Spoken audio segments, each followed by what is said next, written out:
যে নাচ নিয়ে এত বিতর্ক সেই নাচেই যেন নিজের উত্তর দিলেন ভিনি। বার্নাবিউতে 90 মিনিট সত্যি অনেক লম্বা সময়। এখানে প্রতি সেকেন্ডেই জন্ম নিতে পারে নতুন ইতিহাস। কখনো সেই গল্পের নায়ক ভিনিসিয়াস, কখনো চুয়ামেনি, কখনো বা থিবো কর্তোয়া। চ্যাম্পিয়ন্স লিগের রাত, আর মাদ্রিদ মানেই কামব্যাকের অন্য নাম। প্রথম লেগে এগিয়ে থাকায় কিছুটা স্বস্তি ছিল রিয়ালের, তবুও চিন্তা কম ছিল না। ইনজুরিতে নেই এমবাপ্পে, বেলিংহাম, রদ্রিগো, মিলিতাও। তারপরও বার্নাবিউর আলোয় নামলো লস ব্লাঙ্কোস। কিন্তু শুরুটা সুখের হয়নি। 14 মিনিটে গোল করে এগিয়ে যায় বেনফিকা, এগ্রিগেট সমতায়। নীরব হয়ে যায় বার্নাবিউ, তবে রিয়ালের গল্প তো এখানেই বদলায়। মাত্র 2 মিনিট পরেই জবাব। চুয়ামেনির শক্ত শটে সমতা ফেরে। চাপ ঘুরে যায় বেনফিকার দিকে। আর্দা গুলারের গোল অফসাইডে বাতিল। প্রথমার্ধে সুযোগ ছিল, গোল ছিল না। দ্বিতীয়ার্ধে বদলে যায় দৃশ্যপট।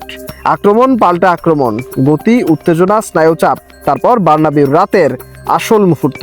80 মিনিট, ভালভার্দের পাস, ভিনিসিয়াস জুনিয়রের দুর্দান্ত ফিনিশ, বার্নাবিউতে বিস্ফোরণ। যে নাচ নিয়ে এত বিতর্ক সেই নাচেই যেন নিজের উত্তর দিলেন ভিনি। শেষ পর্যন্ত 2 লেগ মিলিয়ে 3-1 ব্যবধানে জয় রিয়ালের।